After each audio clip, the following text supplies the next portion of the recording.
ರೈತರ, ಬಡವರ, ಬಲಹೀನರ, ಸರ್ವರ ಪರವಾಗಿರುವಂತಹ ಜನಪರ ಕಾರ್ಯಗಳನ್ನು ಮಾಡಿದಂತಹ ಹಾಗೂ ಸಿ ಬೈರೇಗೌಡರ ಗರಡಿಯಲ್ಲಿ ಪಳಗಿದಂತಹ ಮಹಾನ್ ನಾಯಕ ಟಿಎನ್ ರಾಜಗೋಪಾಲ್ ರವರಾಗಿದ್ದಾರೆ ಎಂದು ಜೆಡಿಎಸ್ ರಾಜ್ಯ ಕೋರ್ ಕಮಿಟಿಯ ಅಧ್ಯಕ್ಷ ಹಾಗೂ ಮಾಜಿ ಶಾಸಕ ಜೆಕೆ ಕೃಷ್ಣಾರೆಡ್ಡಿ ನುಡಿದರು. ಚಿಂತಾಮಣಿಯ ತಳಗವಾರದಲ್ಲಿ ನಡೆದ ಟಿಎನ್ ರಾಜಗೋಪಾಲ್ ರವರ ಜೀವನಗಾಥೆ ಕೃತಿ ಲೋಕಾರ್ಪಣೆಯಲ್ಲಿ ಭಾಗವಹಿಸಿ ಮಾತನಾಡಿ, ಟಿಎನ್ ರಾಜಗೋಪಾಲ್ ರವರು ರೈತರಿಗೆ, ಸಮಾಜಕ್ಕೆ ಒಳ್ಳೆಯದು ಮಾಡಬೇಕೆಂಬ ಮಹಾ ಅಂಬಲದೊಂದಿಗೆ ತಮ್ಮ 26ನೇ ವಯಸ್ಸಿನಲ್ಲಿ ರಾಜಕೀಯ ಪ್ರವೇಶ ಮಾಡಿ ಗ್ರಾಮ ಪಂಚಾಯಿತಿ ಸದಸ್ಯರಾಗಿ ಆಯ್ಕೆಯಾಗಿ ಎಲ್ಲರನ್ನೂ ಸಮಾಜದಲ್ಲಿ ಕಂಡ ಅಜರಾಮರ ಅಜಾತ ಶತ್ರುವಾಗಿದ್ದವರೆಂದು ತಿಳಿಸಿದರು. ಯಾವ ರೀತಿಯಾಗಿ ನಮ್ಮ ಒಡನಾಟ ಇತ್ತು ಎಂಬತಕ್ಕಂಥದ್ದನ್ನ ಆ ಒಂದು ಜೀವನ ಚರಿತ್ರೆಯ ಆ ಒಂದು ಪುಸ್ತಕ. ಸಹಕಾರ ಕ್ಷೇತ್ರವಾದ ಹೈನುಗಾರಿಕೆ ಕ್ಷೇತ್ರದಲ್ಲಿ ಕ್ಷೀರ ಕ್ರಾಂತಿಯನ್ನ ಉಂಟು ಮಾಡಿದವರು ಹಾಗೂ ನಂದಿನಿ ಉತ್ಪನ್ನಗಳನ್ನು ದೇಶ ವಿದೇಶಕ್ಕೆ ಪರಿಚಯಿಸಿದವರು ಹಾಗೂ ಟೆಟ್ರಾಪ್ಯಾಕ್ ಮೂಲಕ ಹಾಲು ಹಲವು ದಿನಗಳ ಕಾಲ ಕೆಡದಂತೆ ದಾಸ್ತಾನು ಮಾಡುವ ವಿಧಾನವನ್ನ ಪರಿಚಯಿಸಿದವರು ಅಂತ ತಿಳಿಸಿದರು. ಶ್ರೀ ಕ್ಷೇತ್ರ ಕೈವಾರ ಧರ್ಮಾಧಿಕಾರಿ ಡಾಕ್ಟರ್ ಎಂಆರ್ ಜಯರಾಮ್ ಅಧ್ಯಕ್ಷತೆ ವಹಿಸಿ ಮಾತನಾಡಿ, ಮನುಷ್ಯನಿಗೆ 2 ಮುಖಗಳಿರುತ್ತವೆ.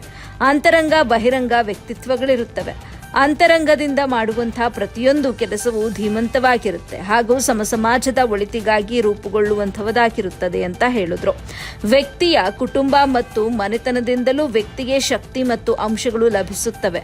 ಅಂತಹ ಮನೆತನದಿಂದ ಬಂದ ಟಿಎನ್ ರಾಜಗೋಪಾಲ್ ಅಂತಹ ಶಕ್ತಿಯನ್ನ ಹೊಂದಿರುವ ವ್ಯಕ್ತಿಯಾಗಿದ್ದರೆಂದರು.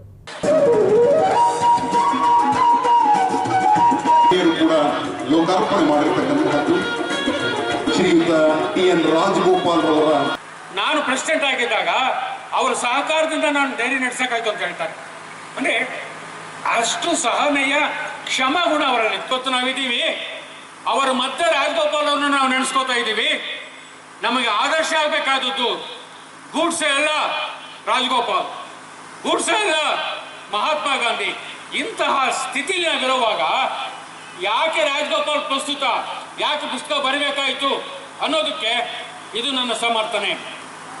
ಇದರಲ್ಲಿ ನನ್ನ ಅಡ್ರೆಸ್ ಇದೆ, ನನ್ನ ಫೋನ್ ನಂಬರ್ ಇದೆ. ಬೆಳೆಸಿದ್ದಾನೆ ಅಂತಕ್ಕಂಥದ್ದು ಹೇಳಬೇಕಾಗಿದ್ರೆ ಪರಿಪೂರ್ಣವಾಗಿ ನಾವು ಚಿಂತನೆ ಮಾಡಿದ್ರೆ ಅಂತರಂಗ ಏನು, ಬಹಿರಂಗ ಏನು ಅಂತ ಎರಡೂ ನೋಡಿದಾಗ ಅವನ ವ್ಯಕ್ತಿತ್ವ, ನಿಜವಾದಂಥ ವ್ಯಕ್ತಿತ್ವ ಬೆಳೀತದೆ.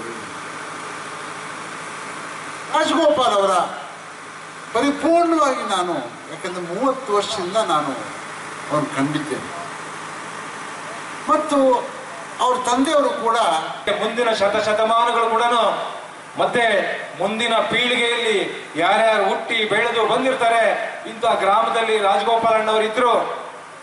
ರೈತರ ಒಂದು ಸೇವಾ ಕ್ಷೇತ್ರದಲ್ಲಿ ಇರ್ಬೋದು, ರೇಷ್ಮೆ ಬೆಳೆಗಾರರ ವಿಚಾರದಲ್ಲಿ ಇರ್ಬೋದು, ಕೃಷಿ ವಿಚಾರದಲ್ಲಿ ಇರ್ಬೋದು, ಹಾಲು ಉತ್ಪಾದಕರ ಸಂಘದ ಅಧ್ಯಕ್ಷರಾಗಿ ಇಲ್ಲಿ ಯಾವ ರೀತಿ ರೈತರಿಗೆ ಸಲಕರಣೆಗಳನ್ನು ಕೊಡಬೇಕು, ಅವರಿಗೆ ಆ ಸೌಲಭ್ಯಗಳನ್ನು ಕೊಡಬೇಕು, ಅವರ ಅನುಕೂಲಗಳನ್ನು ಮಾಡಬೇಕು ಮತ್ತು ಜಿಲ್ಲಾ ಒಕ್ಕೂಟದಲ್ಲಿ ಯಾವ ರೀತಿ ಕೆಲಸವನ್ನ ಮಾಡಬೇಕು, ಇವೆಲ್ಲವನ್ನ ತೋರಿಸಿ ಅವರ ಕೊಡುಗೆಗಳನ್ನು ಬಿಟ್ಟು